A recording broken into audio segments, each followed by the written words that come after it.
कौवा की चार बातें ठीक से समझ ली तो कभी धोखा नहीं खाओगे। किसी जंगल में एक वट वृक्ष पर घोंसला बनाकर एक कौवा अपने परिवार के साथ रहता था। कौवे के परिवार में उसकी पत्नी कौवी और उसके दो बच्चे थे। उसे अपने परिवार का पेट भरने के लिए दाना पानी बहुत ही कम मिलता था। वह कौवा हर रोज जंगल में दाना पानी की खोज करता, लेकिन उसे कभी कभी तो बिल्कुल भी दाना पानी नहीं मिलता था। कौवा का परिवार इसी तरह से थोड़ा बहुत जो मिल जाता था उसी में अपना गुजारा कर रहा था। कभी कभी तो वह चारों रात में भूखे ही सो जाते थे, और जब कभी कौवा को कहीं कुछ दाना पानी मिलता तो वह उसे अपने बच्चों को ला कर के देता और खुद भूखा ही सो जाता था। एक दिन की बात है, कौवे के बच्चे बहुत भूखे थे और उनके पास खाने के लिए कोई दाना नहीं था। तब कौवा की पत्नी कहती है कि पिया जी, चलो किसी अन्य पक्षी से भीख मांगकर कुछ दाना पानी ले आते हैं, नहीं तो हमारे बच्चे भूखे ही मर जाएंगे। कौवी की ऐसी बात को सुनकर कौवा कहता है कि हे प्रिय, हमारे दिन बुरे भले ही चल रहे हैं, लेकिन हम भीख नहीं मांग सकते। अगर हमने भीख मांगी तो हमारे बच्चे भी भीख मांगकर खाना सीख जाएंगे। तब कौवी कहती है कि पिया जी, अगर भीख मांगने में आपको इतनी परेशानी हो रही है तो जाकर के हमारे लिए कहीं से भोजन ढूंढ कर लाइए। अब तो कौवा अपने परिवार के लिए भोजन ढूंढते ढूंढते बहुत दूर निकल जाता है और कई दिनों तक भोजन की तलाश करता है। वह कौवा भूखा प्यासा भोजन ढूंढने में लगा रहता है। कई दिन बीत जाते हैं। उसके बाद में कौवा अपने घोंसले में वापस आता है और इस बार वह अपने साथ में बहुत सारा दाना पानी लेकर के आया था। यह देखकर कौवा की पत्नी और बच्चे बड़े प्रसन्न होते हैं। अब तो वह सभी पेट भर के भोजन करते हैं। अब कौवा की पत्नी कहती है कि पिया जी, मुझे माफ़ कर दीजिए, मुझे भीख मांगने की बात नहीं कहनी चाहिए थी। अब कौवा कहता है कि हे प्रिय, मैं तुम्हें एक कहानी सुनाता हूँ, तब तुम्हें मेरी बात समझ में आएगी। और जो भी मनुष्य इस कहानी को सुनेगा वह कभी गरीब नहीं रहेगा और कभी भी मांग कर नहीं खाएगा।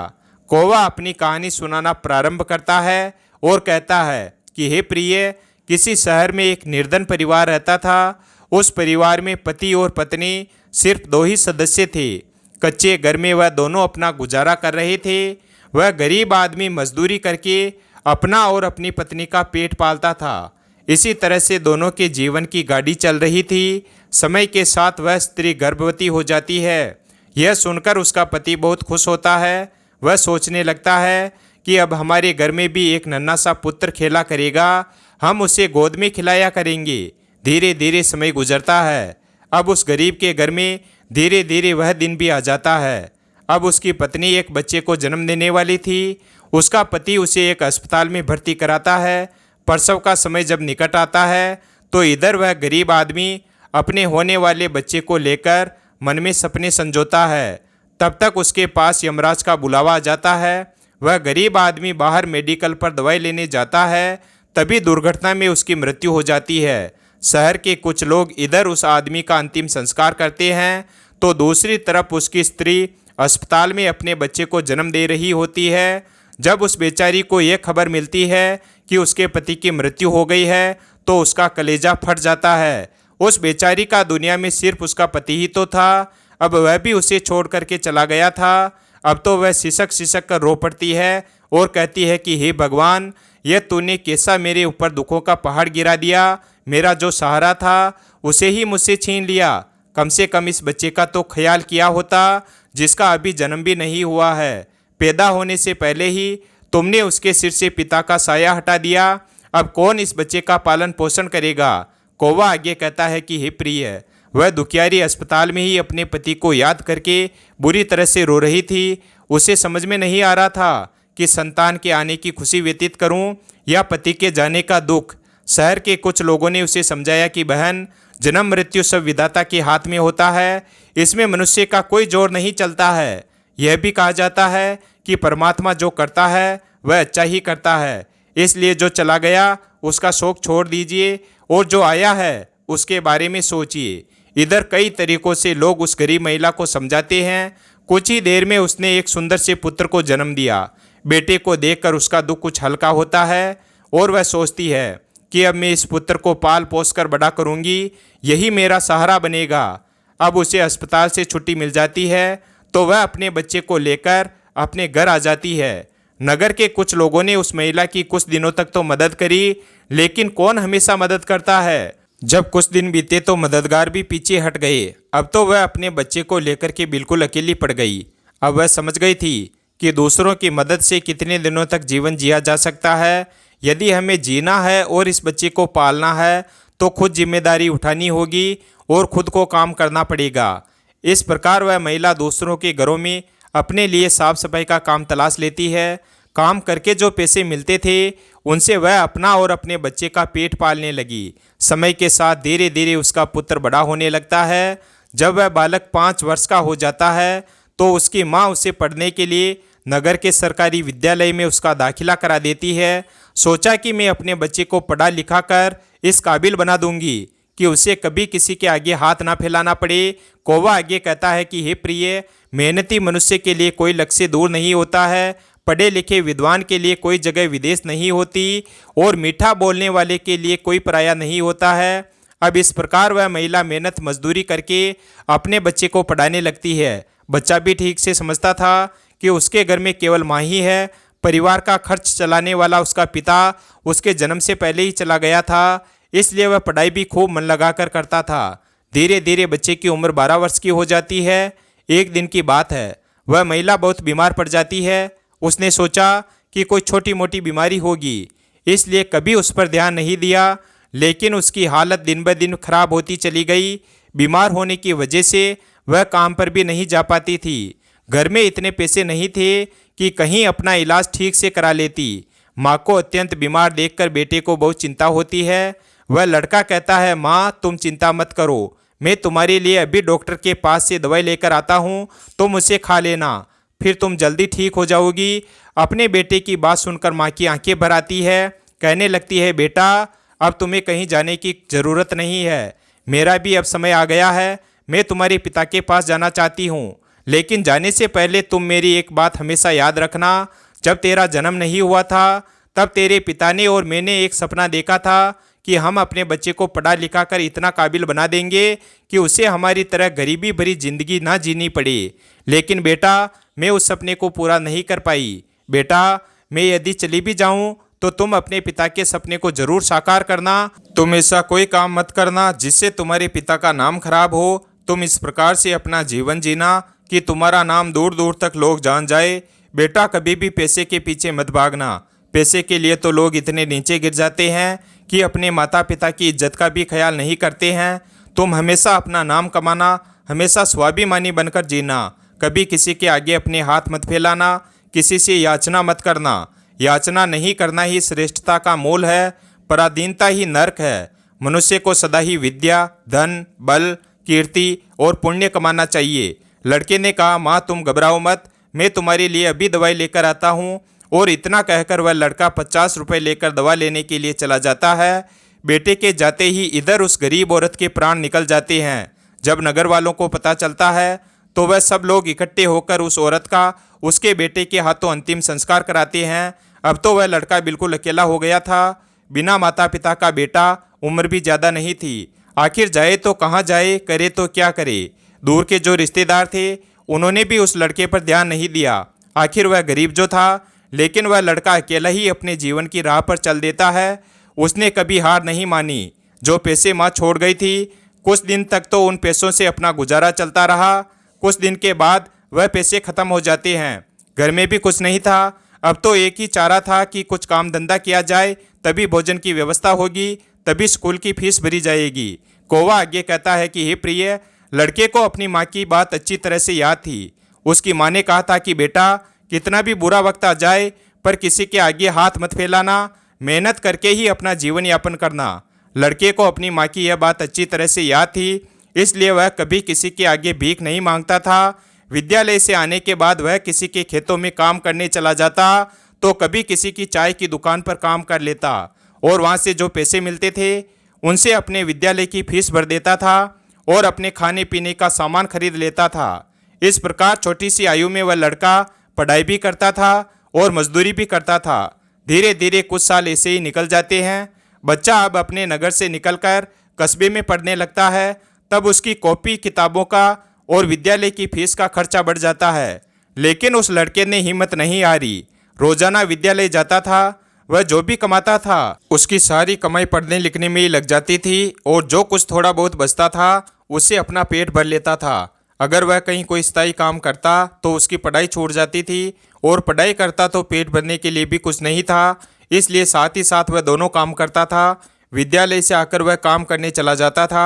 एक दिन की बात है, वह बच्चा विद्यालय से पढ़कर घर वापस लौटा, फिर उसके बाद में काम की तलाश में चला गया, लेकिन उस दिन उसे कोई काम नहीं मिला। पूरा दिन निकल गया। अब थका हारा शाम को घर जाकर सो गया। आज कुछ काम नहीं मिला तो खाना कहाँ से खाता। जो पैसे थे उनसे वह पहले ही विद्यालय की फीस भर चुका था। उसकी स्थिति तो यह थी कि रोज कमाए और रोज खाए। जब उस दिन उसे कोई काम नहीं मिला तो बेचारे को भूखे पेट ही रहना पड़ा, केवल पानी पीकर सो गया। अब सुबह भूखा ही विद्यालय चला जाता है और विद्यालय की छुट्टी के बाद जब घर पर आता है तो फिर से किसी काम की तलाश में निकल पड़ता है। सोचता है कल काम नहीं मिला लेकिन आज मुझे कोई ना कोई काम जरूर मिल जाएगा। कौवा आगे कहता है कि हे प्रिय, लेकिन दुर्भाग्य ने उसका पीछा नहीं छोड़ा। उस दिन भी उसे कोई काम नहीं मिला। आज उसे फिर भूखे पेट ही सोना पड़ा।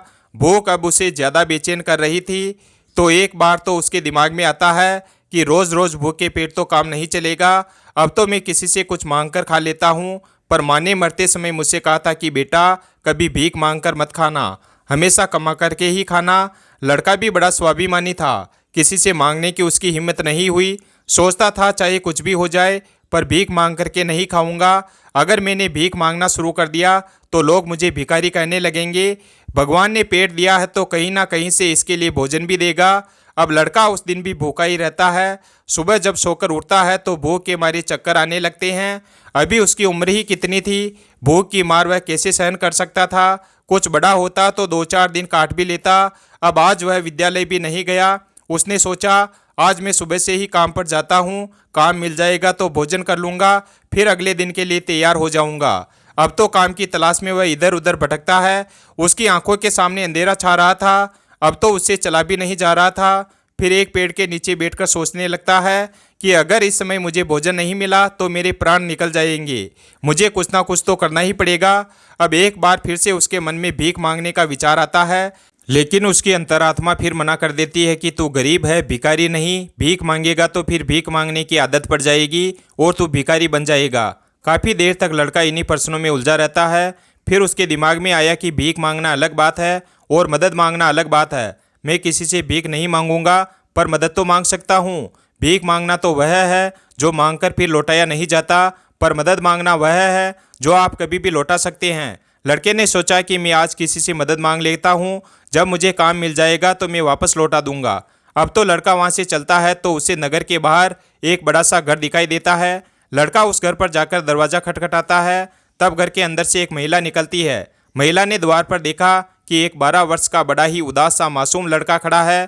पहले तो वह महिला उस लड़के से पूछती है कि बेटा तुमने दरवाज़ा क्यों खटखटाया, क्या तुम्हें कुछ काम है। लड़का दोनों हाथ जोड़ करके कहता है माँ जी, मैंने दोपहर के समय आपको तकलीफ दी है, इसके लिए मैं क्षमा चाहता हूँ। तब वह महिला पूछती है कि बेटा क्या तुम्हें कुछ चाहिए, मैं तुम्हारी क्या मदद कर सकती हूँ। कौवा आगे कहता है कि हे प्रिय, वह महिला भी एक बच्चे की माँ थी, इसलिए ममता का भाव उसके शब्दों में था। उस महिला के पूछने पर एक बार तो लड़के के मन में यह आया कि मैं 2-3 दिन से भूखा हूँ और भोजन न मिलने के कारण बहुत परेशान हूँ, लेकिन उसके स्वाभिमान ने उसे रोक लिया और वह भोजन की जगह पानी मांग बैठा और कहने लगा माँ जी, मुझे बहुत जोर से प्यास लगी थी, इसीलिए दरवाज़ा खटखटाया था, क्या एक गिलास पानी मिल सकता है। लेकिन वह महिला बहुत समझदार थी। उसने जब लड़के को देखा तो वह समझ गई कि लड़का बहुत भूखा है। वह कहती है कि बेटा तुम थोड़ी देर रुको, मैं तुम्हारे लिए पानी लेकर आती हूँ। वह महिला घर के अंदर जाती है और अपनी रसोई से एक गिलास दूध और कुछ लड्डू लेकर द्वार पर आती है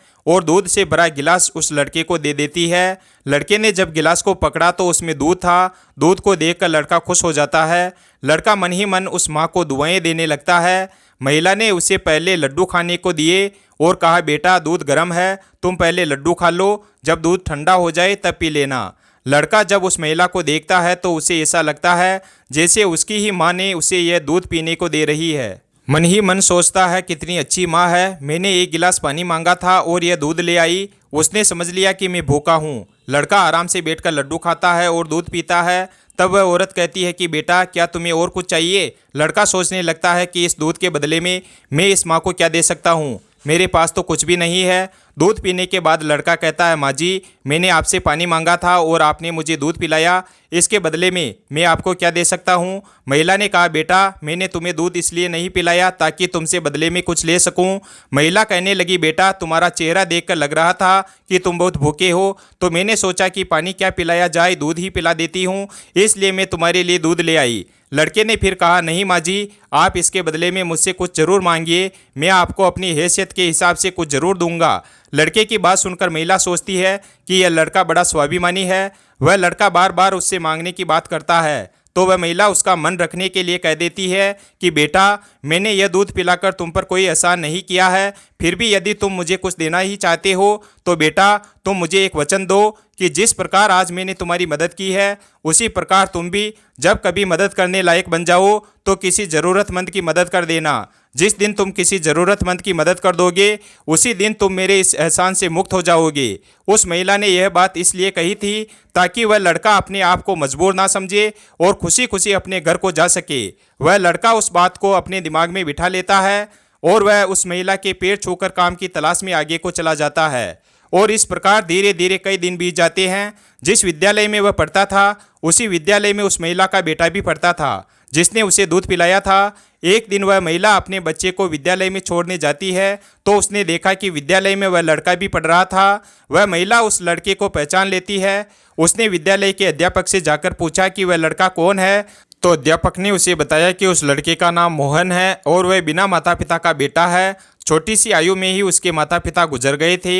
यह जानकर उस महिला को बड़ा दुख होता है। सोचती है जब इसके माता पिता नहीं है तो फिर इसकी पढ़ाई लिखाई का खर्च कौन उठाता है। तब विद्यालय के बड़े अध्यापक बताते हैं कि बहन जी मोहन बहुत ही अच्छा लड़का है, वह अपनी पढ़ाई लिखाई का खर्च स्वयं उठाता है और पढ़ने में भी बड़ा तेज है। वह मजदूरी करता है और तब जाकर के विद्यालय की फीस भर पाता है। जब कभी वह विद्यालय नहीं आता है और अपनी फीस भी समय पर नहीं दे पाता है तो हम लोग उस पर ज़्यादा दबाव नहीं बनाते हैं। कौवा आगे अपनी पत्नी कौवी से कहता है कि हे प्रिय, जब उस औरत को मोहन की स्थिति का पता चलता है तो वह करुणा से भर जाती है और उसका मन करता है कि मैं उस बालक की कुछ और मदद करूं। जिसका कोई नहीं होता है ऐसे लोगों की मदद तो करनी चाहिए, तभी भगवान प्रसन्न होते हैं। जिसका कोई नहीं है वह भगवान का है और उसकी मदद करने का अर्थ है कि आपने भगवान को प्रसन्न कर दिया। महिला ने सोचा यह लड़का मुझसे पैसे तो लेगा नहीं क्योंकि यह बड़ा स्वाभिमानी है। तब उस महिला ने बड़े अध्यापक से कहा, श्रीमान जी अगर मैं इस लड़के की फीस भर दिया करूं तो आपको कोई आपत्ति तो नहीं है। अध्यापक ने कहा, बहन जी आपकी सोच अच्छी है, आप उसकी फीस भरेगी तो मुझे तो कोई आपत्ति नहीं होगी, लेकिन मोहन इस बात के लिए तैयार नहीं होगा।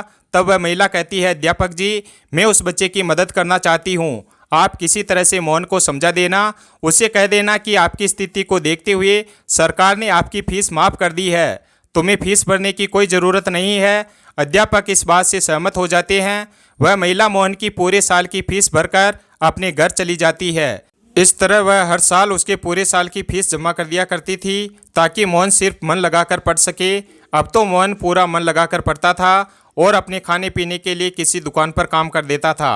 कौवा आगे कहता है कि हे प्रिय, डूबते को तिनके का सहारा ही बहुत होता है।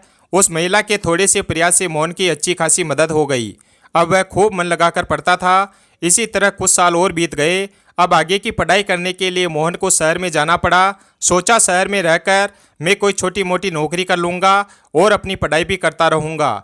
इस बात का पता उस महिला को तब चलता है जब वह उसकी फीस भरने के लिए विद्यालय में जाती है। वह महिला जब मोहन की फीस जमा करती है तो अध्यापक लोग बताते हैं, बहन जी मोहन तो आगे की पढ़ाई करने के लिए शहर चला गया है, अब तुम्हें उसकी फीस जमा कराने की कोई ज़रूरत नहीं है।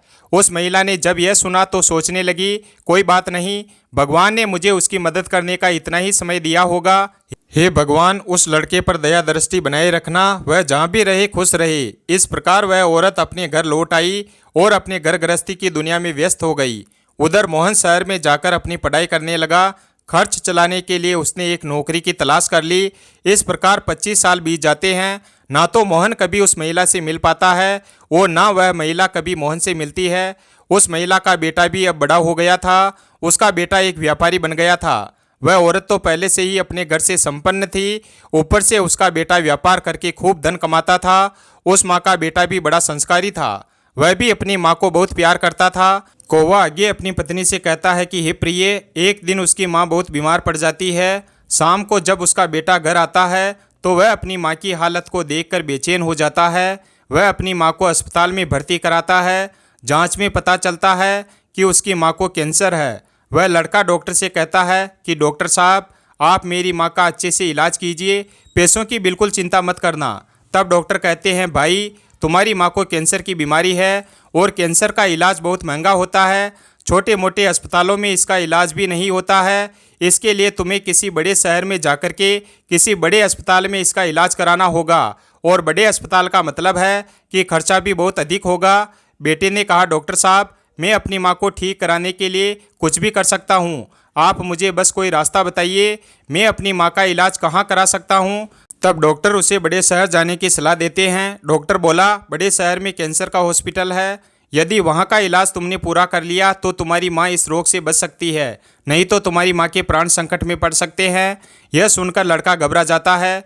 वह डॉक्टर साहब से बड़े शहर वाले डॉक्टर साहब का नंबर और पता लेकर अपनी माँ को बड़े शहर ले जाता है। उसकी माँ तो उसे बहुत मना करती रही कि बेटा, तुम मुझे कहाँ ले जाओगे, इतना पैसा कहाँ है हमारे पास, बड़े शहर में अच्छा इलाज कराने के लिए हमारे पास पर्याप्त पैसा भी नहीं है। यहीं से डॉक्टर साहब से दवा ले लेते हैं, धीरे धीरे मैं सही हो जाऊंगी, तुम परेशान मत हो। तब लड़का बोला, माँ, इस दुनिया में एक तुम ही तो हो जिसके होने से मुझे कभी अकेलापन महसूस नहीं होता है, कभी मुझे किसी बात की चिंता नहीं होती है। इसलिए कुछ भी हो जाए मैं तुम्हें इस बीमारी से मरने नहीं दूंगा। धन का क्या है, खत्म हो गया तो फिर कमा लेंगे, लेकिन माँ तो फिर नहीं मिल सकती। इस प्रकार लड़का अपनी माँ को बड़े शहर लेकर जाता है। जिस डॉक्टर से उसकी माँ का इलाज होना था वह डॉक्टर साहब उस समय अस्पताल में नहीं थे। वह किसी मरीज को देखने के लिए विदेश गए थे। अस्पताल के कर्मचारियों ने बताया कि डॉक्टर साहब कल आएंगे, तब तक आप अपनी माँ को अस्पताल में भर्ती करा दो। लड़के ने बिना देर किए अपनी माँ को भर्ती करा दिया और डॉक्टर साहब के आने का इंतजार करने लगा। अगले दिन जब डॉक्टर साहब आते हैं तो वह लड़का अपनी माँ की हालत डॉक्टर साहब को बताता है। डॉक्टर साहब ने भरोसा दिया कि जांच के आधार पर मैं कह सकता हूं कि तुम्हारी माँ ठीक हो जाएगी, मगर इनका इलाज काफ़ी लंबा चलेगा। लड़के ने कहा, डॉक्टर साहब, कुछ भी हो जाए मैं अपनी माँ को ठीक कराकर ही घर ले जाना चाहता हूँ, चाहे इसके लिए मुझे अपना सब कुछ बेचना पड़े, कितने ही दिन मुझे यहाँ पर रुकना पड़े। इस प्रकार उस डॉक्टर ने उस माँ का इलाज शुरू कर दिया। अगर छोटे शहर की बात होती तो खर्चा कुछ कम हो जाता, लेकिन वहाँ का खर्चा तो बहुत लंबा था। फिर भी उस लड़के ने हिम्मत नहीं हारी। कौवा आगे कहता है कि हे प्रिय, माँ से अनमोल इस संसार में कुछ भी नहीं है। डॉक्टर साहब ने जो दवाइयाँ लिखी थी वह दवाइयाँ बहुत महंगी आई थी। लड़का अपनी माँ के लिए महंगी से महंगी दवाइयाँ लेकर आता था। उधर उसका जो व्यापार था वह अपनी माँ की देखरेख के कारण उस पर ध्यान नहीं दे पाया, तो वह भी ठप हो गया था। कई दिनों तक इलाज होता रहा। धीरे धीरे माँ की हालत में सुधार होने लगा। बेटे के पास जो जमा पूंजी थी वह भी खत्म होने लगी। इधर माँ को जब पता चलता है कि बेटे के पास अब पैसे नहीं रहे तो माँ कहती है कि बेटा, तुम इतनी महंगी दवाइयाँ क्यों ला रहे हो, कहाँ से डॉक्टर साहब की फीस भरोगे, कहाँ से दवाइयों का खर्च उठाओगे, तुम्हारा व्यापार भी बंद हो गया है। तब बेटा कहता है, माँ तुम चिंता मत करो, मैं तुम्हारा इलाज अपना मकान दुकान सब कुछ बेचकर कराऊंगा। माँ भी बेटे की जिद के आगे बेबस हो जाती है। वह लड़का अपनी माँ का इलाज निरंतर जारी रखता है और धीरे धीरे 1 महीना बीत जाता है। वहाँ पर एक बात बड़ी विचित्र थी। उस अस्पताल का जो सबसे बड़ा डॉक्टर था वह जब उस लड़के की माँ से मिलने आता था तो 2-4 घंटे उस माँ के पास बैठकर बातें किया करता था। यह देखकर माँ को भी बड़ा अच्छा लगता था कि अजीब डॉक्टर है, इतना बड़ा डॉक्टर है जिसे बिल्कुल भी फुर्सत नहीं है, वह मुझसे बात करने के लिए इतना समय कैसे निकाल लेता है। इस प्रकार कई दिन बीत जाते हैं तो एक दिन वह लड़का डॉक्टर के पास में जाता है और डॉक्टर साहब से पूछता है कि डॉक्टर साहब, अभी मेरी माँ का इलाज कितने दिन और चलेगा। डॉक्टर साहब उसे सारी बात बताते हैं कि भाई आप चिंता मत करो, आपकी माँ पूरी तरह से स्वस्थ हो चुकी है। मैं भी संतुष्टि के लिए एक बार जांच और करा लेता हूँ, उस जांच की रिपोर्ट आ जाने दो, फिर तुम अपनी माँ को घर ले जा सकते हो। अब तो उस माँ का बेटा रिपोर्ट आने का इंतजार करने लगता है। 2 दिन के बाद रिपोर्ट आ जाती है। जब रिपोर्ट आती है तो लड़का फिर डॉक्टर से मिलने जाता है और पूछता है कि डॉक्टर साहब, क्या मेरी माँ ठीक हो गई है, कोई खतरे वाली बात तो नहीं है। तब डॉक्टर साहब कहते हैं, भाई चिंता मत करो, रिपोर्ट अच्छी आई है, तुम्हारी माँ पूरी तरह से ठीक हो गई है, अब आप इन्हें अपने घर ले जा सकते हो। डॉक्टर की बात सुनकर बेटा खुश हो जाता है और डॉक्टर साहब को बहुत धन्यवाद देता है। लड़का अपनी माँ के पास जाता है और सोचता है कि भगवान का लाख लाख धन्यवाद है कि मेरी माँ बच गई, मेरी मेहनत सफल हो गई। यही बात वह अपनी माँ को बताने के लिए जाता है और माँ से कहता है कि माँ, तुम पूरी तरह से ठीक हो गई हो, अब हम जल्द ही अपने घर जाने वाले हैं। यह बात सुनकर माँ भी बड़ी खुश हो जाती है, लेकिन अगले ही पल वह यह सोचकर उदास हो जाती है कि मैं तो ठीक हो गई हूँ, लेकिन इस अस्पताल का जो बिल होगा वह तो लाखों में होगा, उसे कैसे मेरा बेटा चुका पाएगा? इतनी मोटी रकम की व्यवस्था वह कहाँ से करेगा? उसके पास में जो जमा पूंजी थी वह तो सब इलाज में खर्च हो गई। माँ को उदास देखकर बेटा समझाता है, माँ तुम क्यों उदास होती हो? मैं अपना सब कुछ बेचकर आपके इलाज का बिल चुका दूंगा, घर मकान तो बाद में भी बना लूंगा, इसलिए माँ तुम्हें इन बातों की चिंता करने की कोई ज़रूरत नहीं है। बेटा अपनी माँ को बहुत समझाता है, मगर माँ तो माँ होती है, उसका अपने बेटे के लिए चिंता करना स्वाभाविक था। माँ सोचने लगती है कि मेरा बेटा यदि सब कुछ बेच देगा तो फिर वह आगे अपना जीवन कैसे चला पाएगा, इसके भविष्य का क्या होगा? वह माँ रात भर यही सोचती रही। चिंता करते करते माँ और बेटा दोनों की रात निकल गई। जब अगला दिन होता है और उसकी माँ की छुट्टी का समय होता है तो अस्पताल का एक कर्मचारी एक लिफाफा लेकर माँ बेटे के पास आता है और उस महिला के बेटे से कहता है कि डॉक्टर साहब ने आपके लिए यह बिल का लिफाफा भेजा है, आप इस बिल को ठीक से देख लो और इस बिल को चुकाकर तुम अपनी माँ को अपने घर ले जाओ। बिल का लिफाफा देकर वह अस्पताल का कर्मचारी तो चला गया। अब वह लड़का उस बिल के लिफाफे को खोलकर देखता है और सोचता है कि पता नहीं कितना बिल होगा। बेटे को चिंता में देखकर माँ भी परेशान हो जाती है। माँ एकदम से बेटे के हाथ से वह बिल का कागज़ छीन लेती है। उधर माँ उस बिल को खोलकर देखती है। उधर अस्पताल के जो सबसे बड़े डॉक्टर थे वह भी उस समय वहीं पर पहुंच जाते हैं। इधर माँ ने जब उस लिफाफे को खोलकर देखा तो उसमें एक छोटी सी पर्ची रखी हुई थी। उस पर्ची पर लिखा हुआ था, माँ जी आपने अपने बिल का भुगतान तो 25 साल पहले ही कर दिया था, जब आपने 2 दिन के भूखे बच्चे को 1 गिलास दूध और लड्डू खिलाए थे और अगले 5 साल तक उस बच्चे की विद्यालय की फीस भरी थी। पर्ची को पढ़ते ही महिला की आंखें फटी की फटी रह जाती है।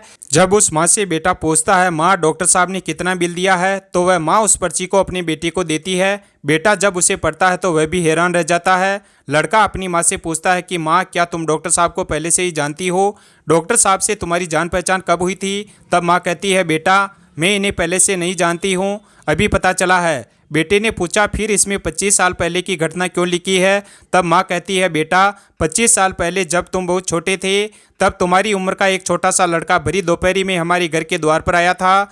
वह 2 दिन का भूखा प्यासा था। उसने मुझसे 1 गिलास पानी मांगा था। मैंने उस लड़के को देखा तो मैं समझ गई कि वह भूखा है। मैं रसोई में गई और रसोई से दूध और लड्डू लाकर मैंने उसे वही खाने को दे दिए। वह 2 दिनों से भूखा था, उसने दूध तो पी लिया, पर वह मुझसे कहने लगा, माँ तुम्हारा यह ऋण मैं कैसे चुका पाऊंगा? तो मैंने उसके मन को समझाने के लिए कह दिया था कि बेटा जिस प्रकार मैंने आज तुम्हारी बुरे समय में मदद की है, इसी तरह जब तुम बड़े हो जाओ, मदद करने लायक हो जाओ, तो तुम भी किसी ज़रूरतमंद की मदद कर देना। मुझे क्या पता था कि वही लड़का जिसे मैंने 1 गिलास दूध पिलाया था वह 25 साल बाद इतना बड़ा डॉक्टर बनकर मेरी मदद करेगा। लोग तो आज लेकर कल को भूल जाते हैं, लेकिन उस बच्चे ने मेरा वह ऋण अभी तक याद रखा है। मैं इस बात को सोचकर बड़ी हैरान हूँ कि डॉक्टर साहब ही वह बच्चा है। इधर माँ बेटे आपस में बातचीत कर रहे थे, उधर वहीं डॉक्टर साहब उनके पीछे खड़े होकर के उनकी सारी बातें सुन रहे थे। उनकी आंखों में आंसू थे और बचपन का वह समय उन्हें याद आ गया जब वह भूखे प्यासे उस माँ के द्वार पर पहुँचे थे। डॉक्टर साहब आगे बढ़कर उस माँ को प्रणाम करते हैं और माँ के पास बैठ जाते हैं और कहते हैं, माँ जी मैं वही छोटा सा बच्चा हूँ जिसके स्वाभिमान की आपने कभी रक्षा की थी। आपके कहे हुए शब्द आज भी मेरे कानों में गूंजते हैं। मैंने आपके उन्हीं शब्दों को अपना संस्कार बनाया। मैंने अपनी ज़िंदगी में बहुत दुख देखे हैं, लेकिन कभी हिम्मत नहीं हारी। मैं आपका बहुत बड़ा कर्जदार हूँ। यदि आप मेरे विद्यालय की फीस नहीं भरती तो आज मैं इतना बड़ा डॉक्टर नहीं बनता। माँ यह तुम्हारी ही देन है। मैंने तो तुम्हें उसी दिन अपनी माँ मान लिया था जिस दिन तुमने ममता भरी छाँव में बैठा कर मुझ भूखे को दूध पिलाया था। इतना कहने के बाद डॉक्टर साहब वह सारे पैसे लौटा देते हैं जो माँ की दवाई में खर्च हुए थे और बूढ़ी माँ के चरणों में अपना सिर रख देते हैं। वह माँ डॉक्टर साहब को उठाकर अपने सीने से लगा लेती है। डॉक्टर साहब और बूढ़ी माँ की आंखें आंसुओं से भरी हुई थी। जब यह दृश्य अस्पताल के सारे लोग देखते हैं तो वह सब देखकर हैरान रह जाते हैं, सबकी आंखें नम हो जाती है। कौवा आगे कहता है कि हे प्रिय, मेरी यह 4 बातें जो भी मनुष्य समझ लेगा वह कभी गरीब नहीं रहेगा। पहली बात, मनुष्य को जीवन में आने वाले परिवर्तनों से घबराना नहीं चाहिए, बल्कि उन्हें यह सोचकर स्वीकार करना चाहिए कि उनके जीवन में कुछ और अच्छा होने वाला है। इन परिवर्तनों से मनुष्य बहुत कुछ सीखता है और वह सही राह पकड़ लेता है। जो अपने साथ हुई घटनाओं से टूट जाता है वह कभी आगे नहीं बढ़ पाता है। दूसरी बात, अंधेरा चाहे कितना ही अधिक हो, एक छोटा सा दीपक उसे मिटा डालता है। उसी तरह अगर जीवन में कुछ अंधेरा आ जाए तो ज्ञान रूपी दीपक से अंधेरे को मिटाकर सही रास्ता ढूंढा जा सकता है। ज्ञान वह निधि है जो रंग से राजा बना देता है, भटके को सही मार्ग दिखा देता है। तीसरी बात, आप दूसरों का भला कीजिए, दूसरों पर दया कीजिए, आपका भला अपने आप होता चला जाएगा। आपको अपने जीवन में अगर किसी की मदद करने का सौभाग्य मिले तो जरूर करना। कहते हैं डूबते को तिनके का सहारा बहुत हो सकता है। आपकी एक छोटी सी मदद से किसी का जीवन भी बदल सकता है। आपका छोटा सा योगदान किसी के लिए वरदान भी साबित हो सकता है। कभी मुसीबत पड़े तो घबराना मत। जब एक रास्ता बंद हो जाता है तो दूसरा रास्ता खुल जाता है।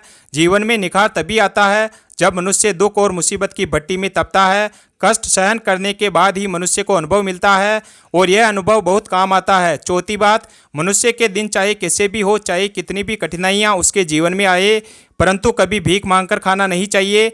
भीख मांगकर खाने वाला अपनी ही नज़रों में गिर जाता है और जब वह भीख मांगकर खाता है तो उसकी आदत वैसी ही हो जाती है। इसलिए मनुष्य को हमेशा मेहनत करके ही खाना चाहिए, तभी मनुष्य सफल और आत्मनिर्भर बनता है। वीडियो अगर पसंद आया हो तो वीडियो को लाइक और हमारे चैनल शिवभक्त को सब्सक्राइब करें और अपने दोस्तों के साथ शेयर